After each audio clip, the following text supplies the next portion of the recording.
Alright, this morning we're going to cover some insert basics in MongoDB. And I'm going to demonstrate a couple of really cool things about Mongo in relation to inserts. So let's first of all look at our database, fast data, find, pretty, and see what values we have here.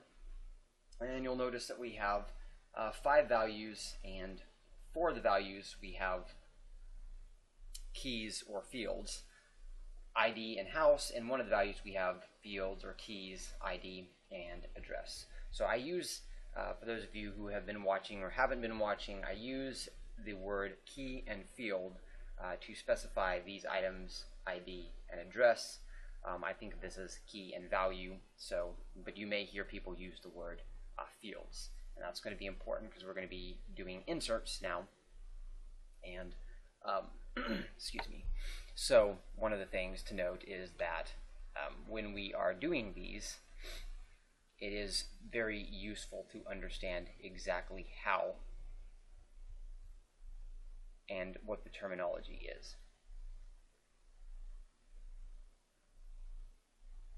Okay, so first we can go ahead, and this collection is useful to look at because when we look at this collection, one of the things that you'll notice is that the documents don't all line up. So it might be confusing as to what we're going to actually insert. But in this case, I'm going to go ahead and I'm going to insert a document that's going to match most of our other existing documents. So I'm going to say ID is 6, and then I'm going to say house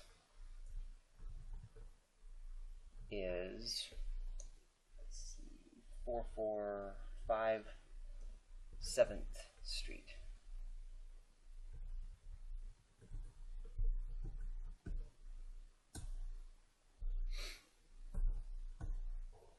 And you'll notice what we did here is we inserted the document 6, or ID 6, and then house 445 7th Street. So now let's go back to this insert command here. And let's just say that we wanted to type in address. And I think, if I recall here, I actually already generated this error, which is I'm going to go ahead and throw a duplicate key. I should get an error because I'm going to throw in 6 as well. And you'll see the duplicate key error. I have a video that covers this in detail, but I want to do that intentionally so that you see, oh, so if I actually try to insert this ID is going to be a key, because I've actually specified the key. Usually it's auto-specified, so you sometimes won't see that error. We'll get that error. So this time what I'm going to do is go back. Hold on, 445. Okay. So, and I'm going to insert this same document. As far as the address, the difference is I'm going to call this address instead of house, right? And so it goes through and it's fine. We can verify that. Okay, let's insert a document. Let's suppose we insert a document that doesn't even match the other schema.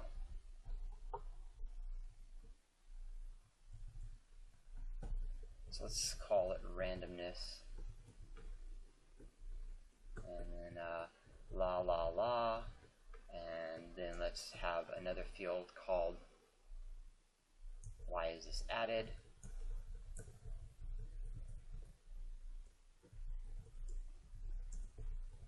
And it just is, okay? So then we go to find pretty. You'll notice that we have a document ID 8 that's completely doesn't even follow this pattern, right? So a couple of things to note on the inserts. First of all, whatever this ID field is going to be, this is going to be unique, right? So whether Mongo generates it, whether we generate it, as you noticed, I cannot insert something that already exists. I tried to insert 6 already existed. I'm going to get an error, right? The other thing too as well is that we can follow the formats, okay? Or we cannot follow the formats. So the documents may or may not follow. Now, I'm not going to get into the NoSQL versus SQL debate. A lot of people will argue about this, and I don't really care because MongoDB is a document storage database, and about 90% of data are in the form of documents. And if you've ever opened up, for instance, a Word document, if you've ever done ETL at all, and for those of you who've covered or gone through my ETL course, you know this. This is one of the benefits of something like NoSQL is I would never want to do SQL with a document. It would be a nightmare because they're not the same format. You're actually going to have to sit there and either spend hours and hours of time breaking it down and trying to figure out how to link it all up, or you can just store it as a document. So it may seem different, but if you actually collect a lot of documents, you will find that this happens a lot. Like, this happens in the world of programming a lot. Somebody will just start adding stuff that doesn't match the other format, and something like NoSQL, or I'm sorry, MongoDB here is actually very useful. So I don't see them as it's either this or that. It's that they have very useful functions. I don't really think when it comes to certain data analysis anything will beat SQL Server, quite frankly. That's just my opinion. But when it comes to documents, I don't think anything beats Mongo. So anyway, this is one of the notes. And these are just some basics on inserts. This is not intended to be a comprehensive course of all the other things that you can do. But as you can tell, this right here, we do not have to match the format. We have to make sure, though, that we do not duplicate the key. So whatever the key is going to be, whether it's auto-generated, let's go ahead and give an example of where something is auto-generated in our document SQL Server. You'll notice that this ID field, object ID, this is unique, right? I could not insert an object ID that already exists. So that's how to do some insert basics there. And of course, make sure that if you want to, you can look at the video on duplicate key for more information if you run into that issue.